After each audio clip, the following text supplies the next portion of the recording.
Nusantara, nama yang kita kenal sebelum merdeka, negeri yang mengalami penjajahan dari bangsa Eropa. Dimulai dengan kedatangan Portugis di Maluku pada awal abad ke-16. Lalu dilanjut dengan kedatangan Belanda yang mendominasi melalui VOC pada tahun 1602. Mereka menguasai perdagangan rempah-rempah dan memperluas kekuasaannya ke berbagai wilayah. Penindasan kolonial seperti sistem tanam paksa dan kerja paksa menyebabkan penderitaan rakyat. Namun, kebangkitan nasional mulai muncul di awal abad ke-20. Pemuda-pemuda Indonesia yang terinspirasi oleh pendidikan modern dan ide-ide kebangsaan mulai menyuarakan kemerdekaan. Budi Utomo didirikan pada 1908 sebagai tonggak kebangkitan nasional. Pergerakan ini mencapai puncaknya pada Sumpah Pemuda 1928, di mana para pemuda bersumpah untuk bersatu dalam bahasa, bangsa, dan tanah air yang satu, Indonesia. Perjuangan terus berlanjut hingga terjadinya peristiwa Rengas Dengklok.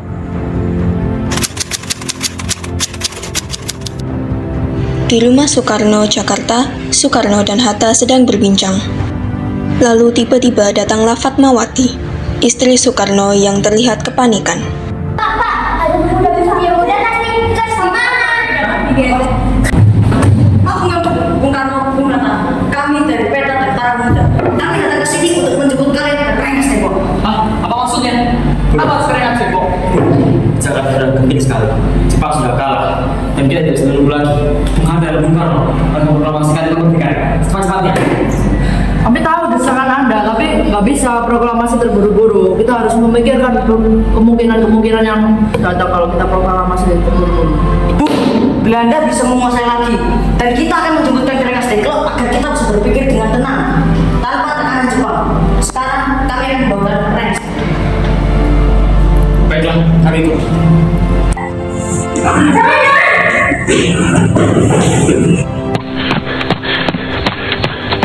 Lalu mereka pun pergi ke Rengas Dengklok untuk bermusyawarah. Bu, ini tempatnya kamu. Sekarang kamu menunggu untuk Bung berdua membuat keputusan.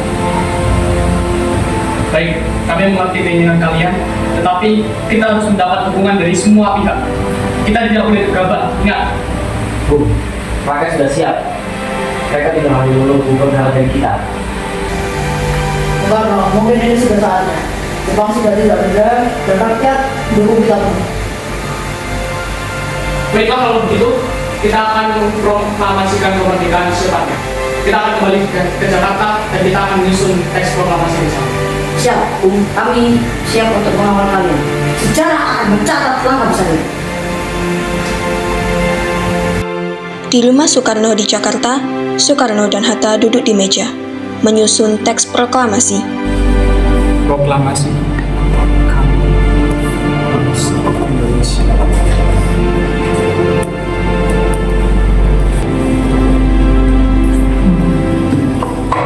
Menyatakan kemerdekaan Indonesia.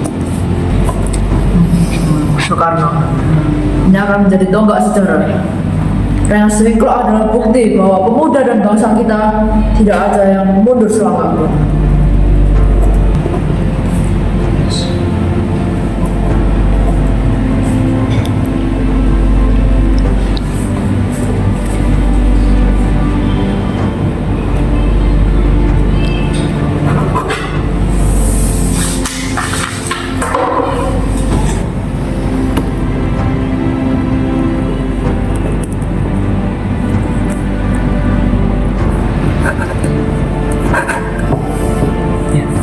Besok pagi Indonesia akan merdeka. Baiklah. Setelah mereka merancang dan menandatangani teks tersebut, mereka lalu bersedia untuk membacakan teks proklamasi tersebut yang sudah diketik oleh Sayuti Melik. Proklamasi kami bangsa Indonesia dengan ini menyatakan kemerdekaan Indonesia. Hal-hal yang mengenai pemindahan kekuasaan dan lain-lain diselenggarakan dengan cara seksama dan dalam tempo yang sesingkat-singkatnya. Jakarta, 17 Agustus 1945, atas nama bangsa Indonesia, Soekarno-Hatta. Dan terlahirlah tonggak sejarah bangsa Indonesia. Inilah yang menjadi akhir dari penderitaan rakyat Indonesia dari penjajahan. Melalui ini, Indonesia menjadi negara yang merdeka, berdaulat, dan memiliki hukum nasional yang berpihak kepada rakyat dan bangsa Indonesia.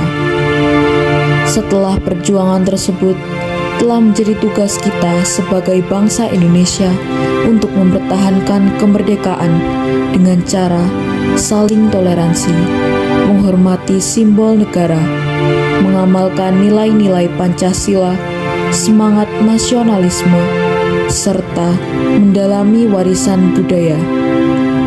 1000 orang tua bisa bermimpi, 1 orang pemuda bisa mengubah bangsa.